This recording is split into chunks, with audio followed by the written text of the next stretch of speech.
Welcome sa klase ni Sir Rojan. Ang klase na para nagkwentuhan pero may matututunan. Ang klase na para sa lahat, lalo na sa mga nahihirapan. Basta kay Sir Rojan, ibang klase.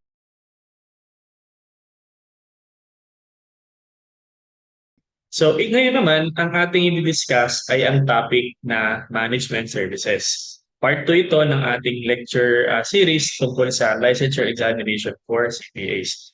Ang purpose natin ito, kung bakit natin inaaral kung ano yung mga topics na dapat nating aralin, is because sa dinami-dami ng topic na kailangan mong aralin sa accounting, especially for board exam, hindi mo yan kayang aralin lahat sa totoo lang. Kaya naman, imbis na aralin mo lahat at magraming ka, aralin mo kung ano yung mas dapat mong aralin. Which is yung merong questions na lalabas na mas mahirap. Okay? For the topic. For example, ang topic na to, ang lalabas sa kanya ay dalawa na question. Tapos difficult pa. So dapat, yun, kailangan mong mas laliman ng pagkakaintindi doon sa topic na yun. Actually, ang board exam natin, halimbawa, for financial accounting reporting, yung last video natin, ang questions niya ay 70. 21 easy, 28 moderate, 21 difficult. So that is 21 plus 28 plus 21 is 70. Kung ikaw ay naitama mo lahat ng easy at moderate, meron ka na kaagad 49. So 49 divided by 70 items, meron ka ng 70%. Oh, pasado ka na dun sa subject na yun. Okay, kung individual subject ang pagbabasehan natin. Problemahin mo na lang yung mga questions na difficult. So kailangan mong alamin kung anong topic ang may difficult questions na mas marami, kailangan mo yung pagtuunan ng pansin. Yun namang topics na may mga easy questions lang at walang difficult at average, huwag mo masyadong pagtuunan ng oras. Kasi nga, easy yun. Supposed to be, dapat alam mo lang yung concept regarding that. Okay? Dahil hindi siya nagbigay ng average, hindi sila nagbigay ng difficult. Okay? Kumbaga sa part nating ito, we're trying to manage the topics so that you can manage your time. Yan. So, study smart, parang imbis na study hard. Study hard nga, tapos nagka-traffic ka naman. Yung distribution mo ng time na inaalat sa bawat topic pare-parehas, samantalang yung degree of difficulty nila magkakaiba naman.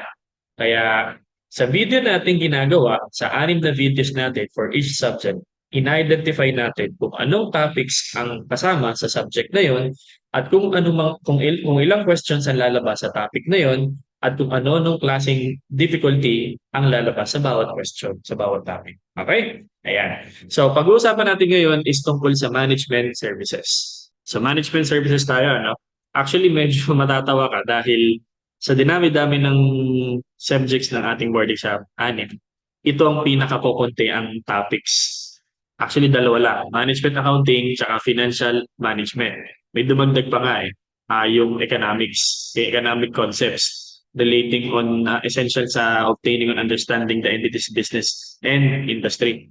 Okay? So, pero konti lang naman ang tanong doon, 5. Mas marami pa rin sa management accounting and financial management. So, management accounting, unang topic ng under ng management services. Okay, ano yung first topic, subtopic na nakalagay dyan? Una, yung objectives at roles at yung scope ng management accounting at kung anong kaibahan niya sa financial accounting. Kung ano yung roles and activities ng ating controller at ng treasurer, ano yung mga international certificates sa management accounting, at ito yung bagong naidagdag, ano yung global trends in management accounting. So this is more on objectives, scope, okay? And then yung role ng management accounting. Kasama na rin dito yung sinabi ko kanina, differentiation from financial accounting.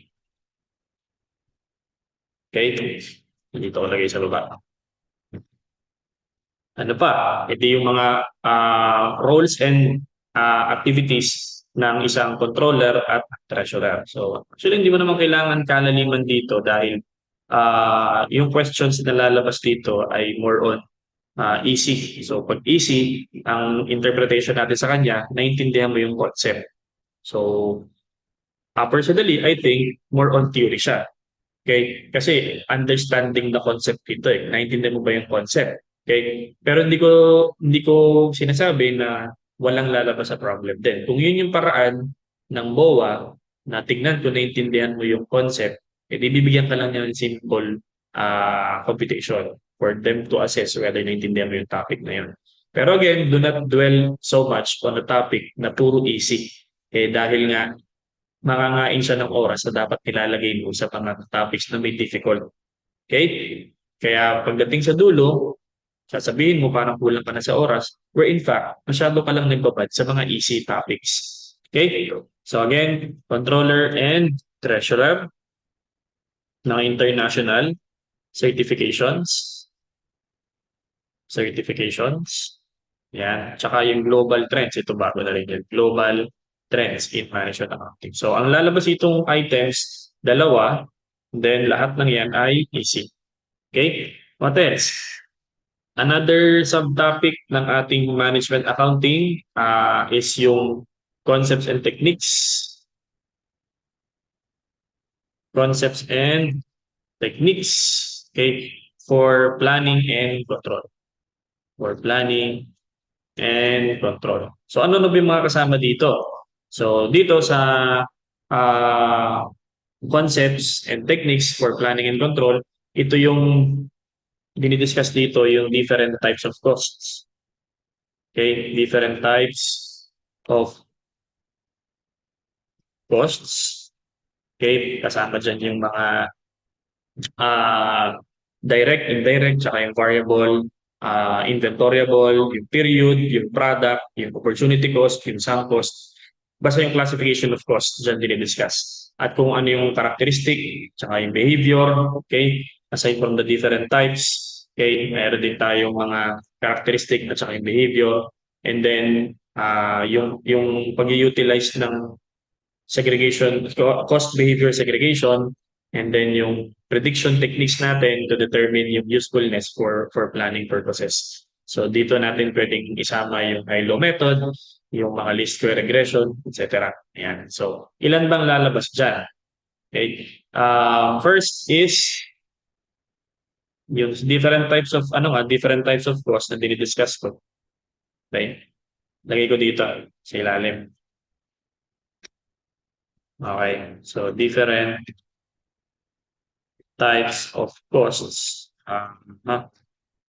Okay, including yung cost behavior, yan, segregation techniques, yan. Okay. So ang lalabas diyan is apat. Okay. So yung apat na yan, isang easy, tatlong average. Okay, so ulitin natin.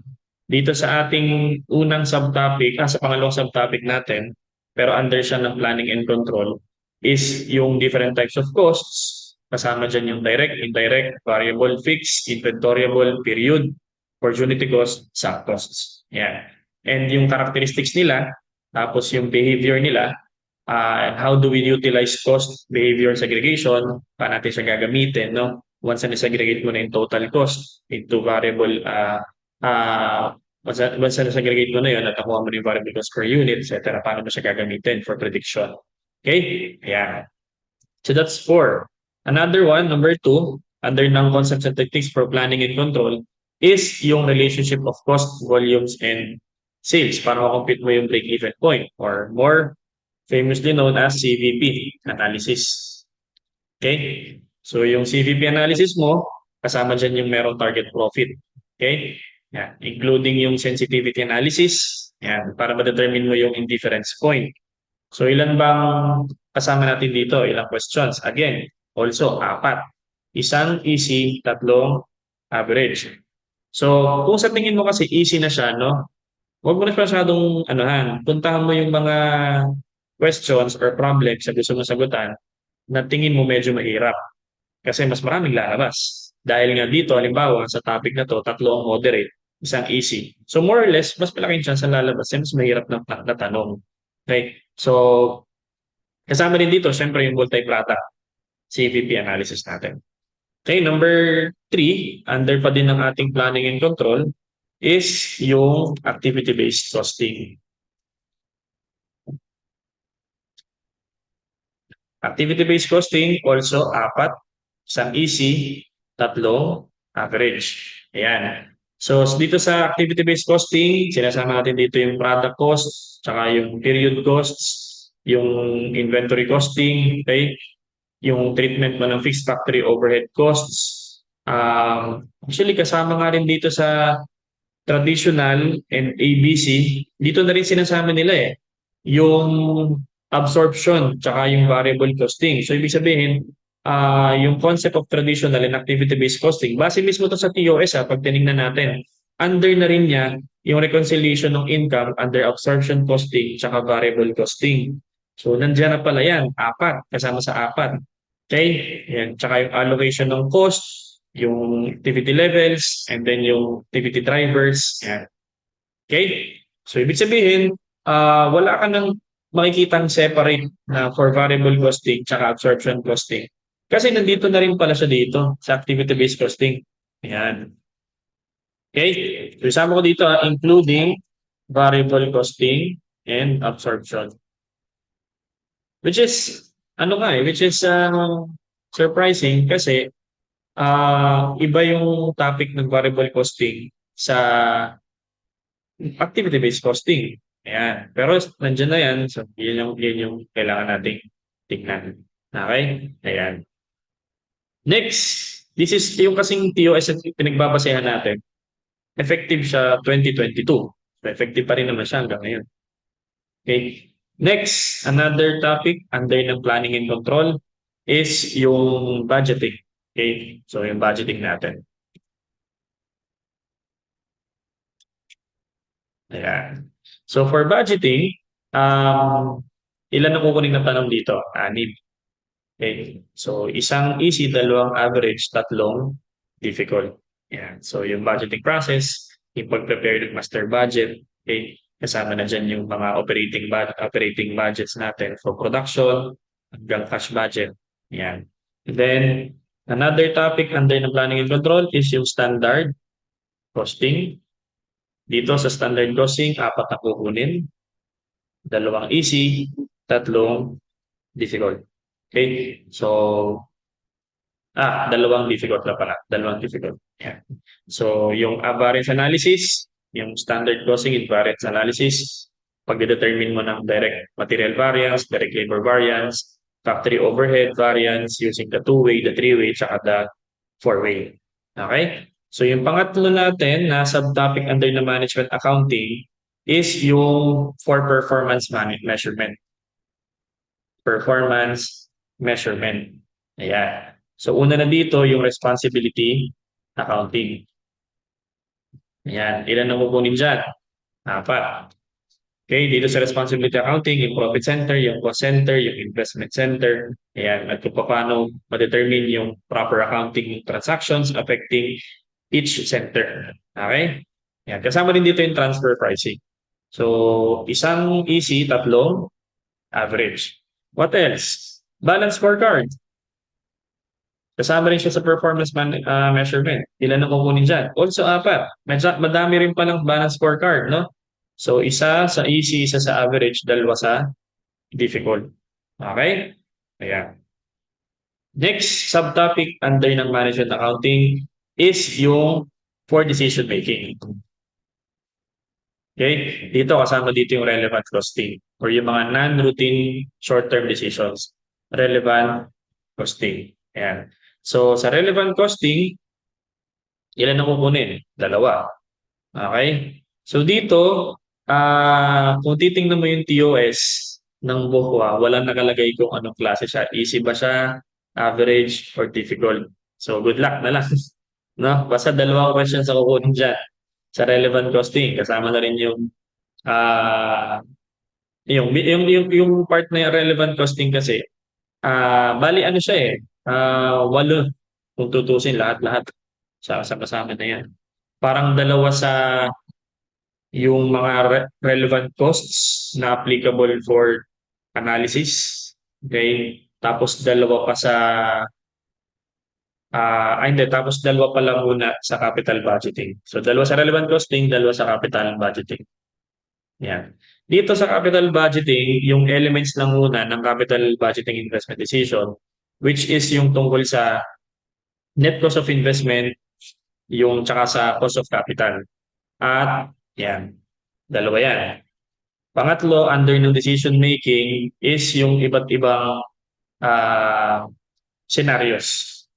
Scenarios on non-routine short-term decisions. So dito ay tatlo ang pupunin dyan.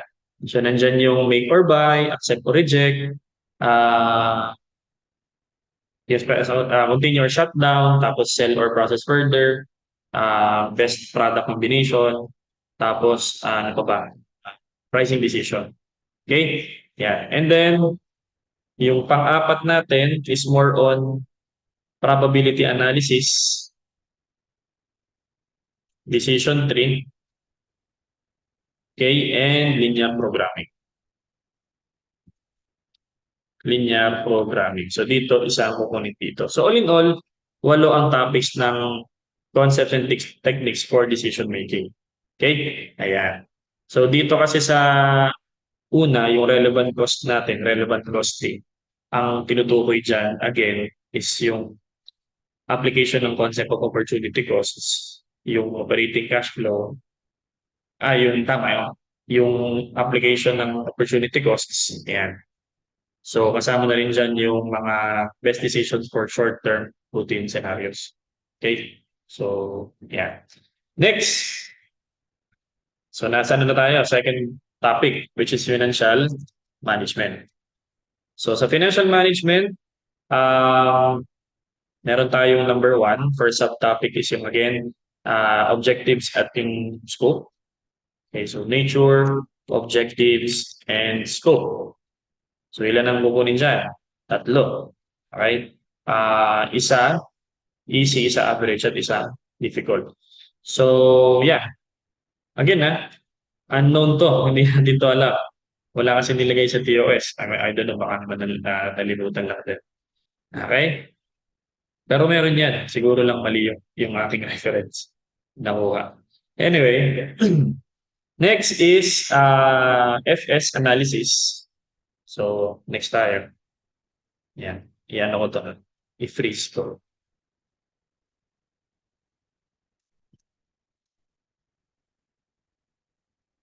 Yan. So dito sa financial management, pangalawang topic natin is yung financial yung paggamit ng financial data na galing sa financial statements. So parang may kinalaman na rin to sa FS analysis. Okay? Yan. So more on financial statements analysis. So ilan ang kukunin dito? 5. Medyo marami dito. Isang easy, 3 average, at isang difficult. Yan. What else? Yung working capital management. Working capital management. Okay, pag sinabi ng working capital, it refers to yung cash, receivables, tsaka inventory. So yun yung mga working capital natin na may cash management, receivables management, inventory management, tsaka yung mga short-term resources natin. Okay? Yan. So ilan ang kukunin dyan? 6. Okay. Isang easy, 3 average, 2 difficult. Ayan. What else? Meron din tayong mga dito ulit lang dito ulit yung yung capital budgeting investment decision.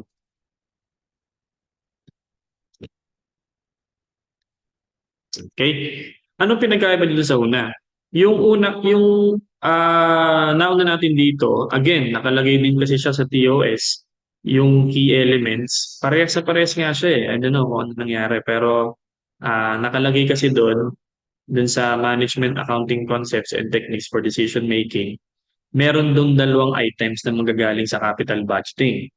So pagdating sa financial management, meron na namang merong 5. Actually, merong 5. Okay? 5 kukunin. Okay? 5 kukunin sa capital budgeting investment decision. Kasama dyan yung net investment, yung pag-compute ng operating cash flow, at saka yung cost of capital, and yung pag-evaluate ng investment mo using yung ating discounted at non-discounted cash flow techniques. So dito talaga yung more on sa capital budgeting computations under ng financial management. So isa sa easy, dalawa sa average, dalawa sa difficult. Ayan. Okay? Next. So this is uh, medyo ano siya, confusing. Highlight natin. Kasi pag tinignan mo sa TOS ay same na same ang kanyang pagkakalagay na parang phrases. Next, what else? Concepts ng risk and leverage. Okay? So, risk and leverage. So, sa risk and leverage natin, ayan, i-post ko lang saglit ha, at medyo na lobat ako pala. Saglit.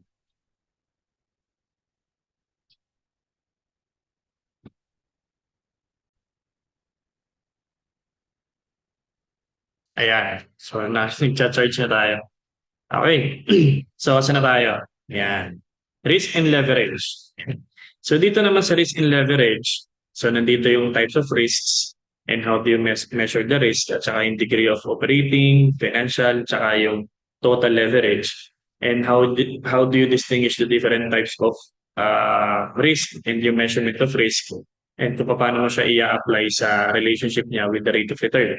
Okay? Yan. So, ang kukunin dito is dalawa, isang easy at isang difficult. Okay? And then what else? Capital structure. Capital structure. Yung tungkol sa capital structure natin, yung mga techniques in managing the capital structure, at saka kung paano mag-deal ng long-term financing decisions, and then yung basic concepts and tools ng capital structure management, sources of intermediate, saka yung long-term financial and cost of capital. So this is two questions, isang easy, isang average. And then lastly, yung ating Philippine Stock Exchange. Okay? I think under to ng financial markets eh. Okay? Ayan. So dito yung kung paano nangyayari yung Philippine Stock Exchange and other houses, kung ano na iba't ibang types of financial markets, money market, capital market, at saka yung derivative market, no? Ayan. At kung paano i-apply yung valuation techniques para sa iba't ibang types of derivatives, including forwards, yung futures, at saka yung options. So kukunin natin dito is dalawa, isang easy, isang average. Okay? And then lastly, yung pangatlong topic under ng management services, yung economic concepts. Okay? So ang kukunin dito is lima. May dalawa siyang subtopic, no? Macro, economics, which is three topics, three questions, one easy, one average, one difficult. And then micro, economics, yan, dalawang questions, isang easy at isang average. So all in all, ilan ang magiging topics, questions natin sa management services? So that's 70. Teka, parang meron akong hindi nailagay. So isa-isahin ulit natin para tayo ay sure. Okay. So dalawa dito sa ating easy, anim sa ating planning and control. Ayan. Tapos pagdating dun sa performance measurement, meron tayong 8. Okay. So that is 8. Ayan. And then dun sa naman sa decision making, 8 din yan. Okay. So hindi pala dito naka-identify. Kaya ito nga pala yung reason. Ayan. So dito ko na siya ilalagay, no? Meron ditong 8, itong yung 4 na yan, no? 8 yan.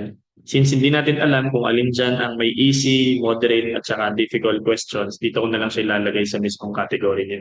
Okay? So, meron siyang dalawa para mag-equal siya sa 21. 28, wala siyang moderate. And I suppose this is 6 para siya ay maging 21. Ayan. So, that's equal to 70. Okay? Ah, yan. Napasobra tayo dito. Ayan. Okay? So dito ko na siya nilagay sa tapat ng kanyang subtopic title. Kasi nga hindi natin alam kung alin dyan yung base sa TOS, hindi nakalagay kung alin yung easy, average, at saka difficult. Okay? So, yun lang. Sa ngayon, diniscuss natin, pinagkwentuhan natin kung ano yung mga topics at questions, level of difficulty ng questions na lalabas sa management services. So, hopefully, makatulong ito sa inyong tinatawag nating topic management, no? Yung sinasabi nating topic management, instead of managing your time, manage the topic so that you can manage your time. Okay? Sayang naman yung pupuyat mo sa maling topic na hindi na dapat siya pagpuyatan dahil puro easy lang naman ang nanak sa kanya. Okay? So, yun lang. And huwag kalimutang mag-like and subscribe sa ating channel and hopefully sundan natin yung lecture series natin for LECPA. So hanggang sa muli, ingat kayo palagi. Bye-bye!